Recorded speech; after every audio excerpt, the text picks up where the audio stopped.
భావములోన బాహ్యమునందున గోవింద గోవిందాయని కొలువవో మనసా.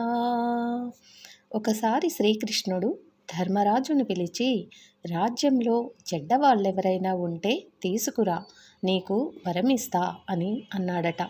సరే అంటూ వెళ్ళి అంతా వెతికి కృష్ణుడి ఎదుటకు వచ్చి, బావా, రాజ్యమంతా వెతికినా ఒక్క చెడ్డవాడు కూడా కనిపించలేదు అన్నాడట ఆనందంగా.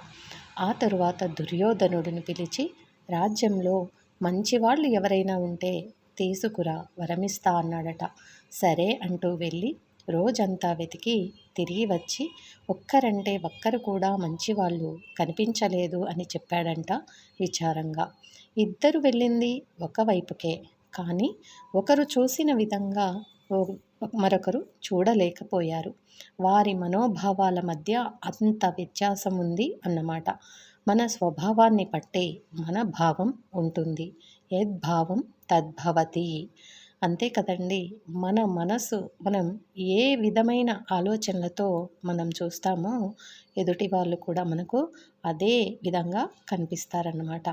మనం మంచి మనసుతో ఆలోచిస్తే ఎదుటివాడు మనకు మంచిగానే కనిపిస్తాడు. అలాగే మన మనసులో దురుద్దేశంతో చూస్తే మనకు ఎదుటి వ్యక్తి కూడా చెడ్డగానే అనిపిస్తాడు. దానికే యద్భావం తద్భవతి అని అంటారు. ఓం శ్రీకృష్ణార్పణమస్తు. స్వస్తి.